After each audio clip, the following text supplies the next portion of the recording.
हरे कृष्ण श्री भक्तवृंद आज के আমরা শ্রবণ করব ভগবান রামচন্দ্র।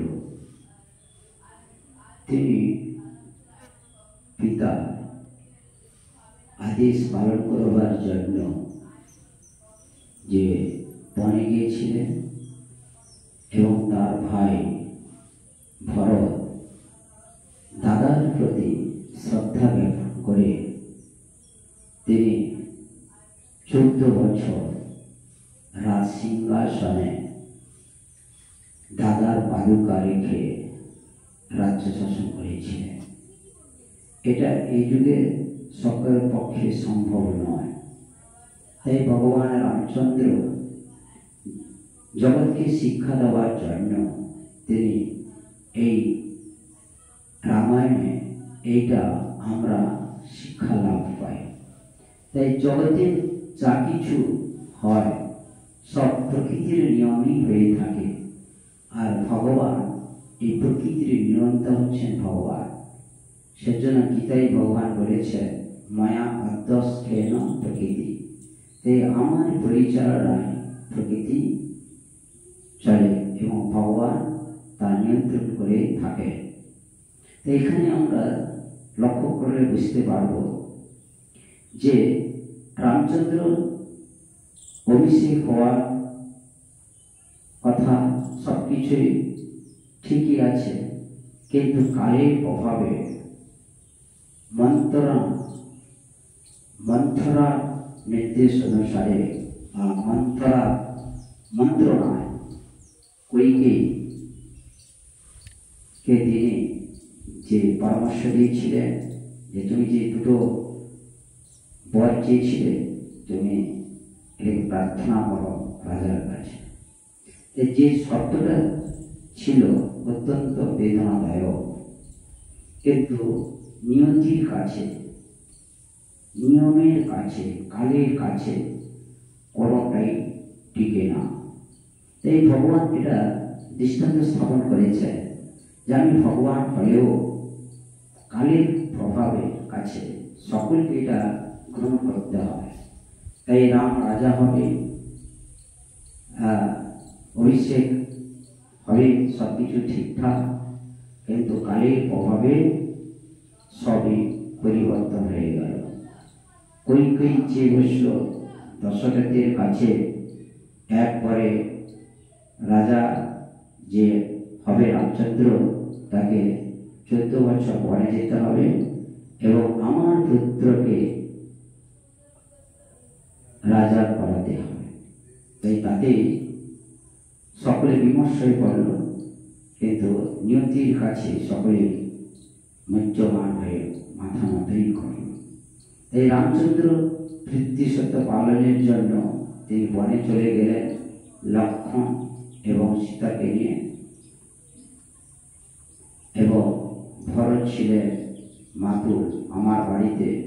সেখান থেকে ফিরে এসে সব কিছু শোনার পরে মায়ের প্রতি ক্রুদ্ধ হয়ে তিনি রামচন্দ্রকে বনের থেকে ফেরানোর জন্য গেলেন। আর রামচন্দ্র তাকে বললেন যে আমি ফিরে যেতে পারবো না।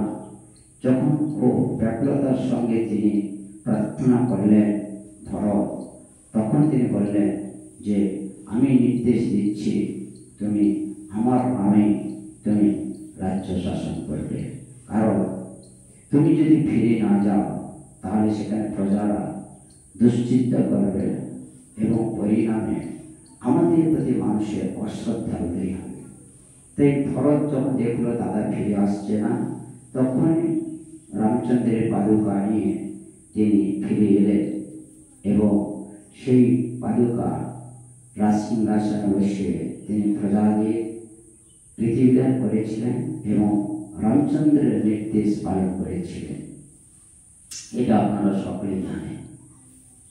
কিন্তু এখানে গুরুত্বপূর্ণ হচ্ছে এই জগতের মানুষেরা এটা অনেকেই এটাকে ভাবে না করলে হতো, কেউ বলছেন করা ঠিক ছিল। বিভিন্ন মানুষের বিভিন্ন মন্তব্য থাকলেও থাকতে পারে, কিন্তু ভগবান রামচন্দ্র তিনি জগৎকে শিক্ষা দেওয়ার জন্য তিনি তার 3 ভাই হচ্ছে তাই সবই হচ্ছে তার অংশ। তাই ভরত তিনি চাইলে কি করতে পারতেন, নিজেই রাজ সিংহাসনে বসতে পারতেন। দাদাকে পাদুকা নিয়ে আসার কি দরকারই বা কি ছিল? এবং ভগবান যে রামচন্দ্র তার বাবা প্রতিশ্রুতি দিয়েছিলেন, তাই সেই রক্ষা করার দায়িত্ব যে পুত্রের, এটাই তিনি যদি গ্রহণ না করতেন তাহলে বা কি হতো? এখানে একজন আদর্শ পুত্র হিসেবে রামচন্দ্র, আদর্শ ভাতৃ মানে ভ্রাতা রূপে ভরতের চরিত্র এখানে বর্ণনা করা হয়েছে। রামচন্দ্র জগৎকে শিক্ষা দিলেন যে পিতৃসত্য পালন করা উচিত, পিতা যেটা বলবে সেটা আমাদের গ্রহণ করা উচিত, কারণ পিতা হচ্ছে আমাদের শরীর। রামচন্দ্র 14 বছর বনে যে গেছিলেন এটা হচ্ছে পূর্ব নির্ধারিত। সেখানে অনেকের সঙ্গে তার সাক্ষাৎ, অনেক রাক্ষসদের তিনি হত্যা করেছিলেন এবং মুনি ঋষিদেরকে ত্রাণ করেছিলেন। এখানে সবই হচ্ছে ভগবানের লীলা এটা। এবং ভরত যেটা করেছেন একজন আদর্শ ভ্রাতা রূপে দাদা পাদুকা নিয়ে তিনি রাজ সিংহাসন পরিচালনা করেছিলেন। এখন এটা দুষ্প্রাপ্য, এটা খুব কঠিন, কারণ হচ্ছে এই জগতে সেরকম না আছে ভাই, না আছে বড় ভাই, না সেরকম পরিবেশ, না শাস্ত্রার্থ, সবই এখন পরিবেশ এখন কলুষিত হয়ে গেছে। এখন সকলেই যে যার স্বার্থ নিয়ে ব্যস্ত। তাই জগতের যে মঙ্গল কিসে হয়, কি করলে মানুষের চেতনা উন্নত হয়, কিভাবে আদর্শ গৃহস্থ জীবন করতে হয়, ভরতের মাধ্যমে, রামচন্দ্রের মাধ্যমে আমরা এই শিক্ষা লাভ করতে পারি। এর জন্য এখানে রামচন্দ্রের যে উপদেশ, যে একজন পিতা তিনি পুত্রকে যে নির্দেশ দেবেন সেটা তার পালন করা উচিত। অনেকে মনে করে যে সেটা ভুল হতে পারে, ঠিক হতে পারে, সবকিছু তো আমাদের মেনে নেওয়া উচিত।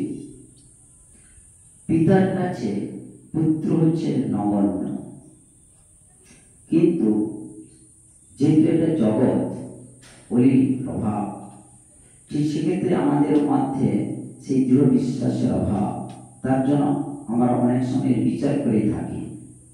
কিন্তু যখন কেউ ভগবানের উপর ভরসা করে তখনই কিন্তু তারা বুঝতে পারে যে কোনটা ভালো কোনটা মন্দ। তার দৃষ্টান্ত হচ্ছে ভক্ত প্রহ্লাদ। তার বাবা যাহা যাহা নির্দেশ দিয়েছিলেন সবকিছু কিন্তু প্রহ্লাদ গ্রহণ করেছিলেন, তিনি কোনোটাই ব্যতিক্রম করেননি। তার ফলে কিন্তু প্রহ্লাদ মহারাজের জয় হয়েছিল এবং পরিণামে তার বাবা হিরণ্যকশিপু নৃসিংহদেবের হাতে নিহত হয়েছিল। তাই ভালো মন্দ বিচার করার অধিকার আমাদের নেই। সকলের ভিতরে ভগবান শ্রীকৃষ্ণ রয়েছেন, অন্তর্যামীর হৃদয়ে রয়েছেন। তিনি যেটা করেন সেটাই হচ্ছে মঙ্গলের জন্য। একটা প্রবাদ আছে, ভগবান যা করেন মঙ্গলের জন্য। ঠিক সেই জন্য আমরা যদি রামায়ণ পড়ি তাহলে আমরা বুঝতে পারব রামচন্দ্র কত মহান ছিলেন, ভরত কত মহান ছিলেন।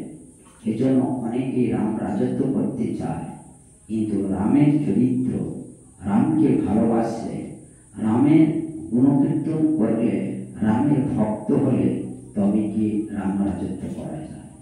এজন্য আমরা সকলেই যাতে রামের ভক্ত হতে পারি, তাহলে আমাদের জীবন সার্থক হবে।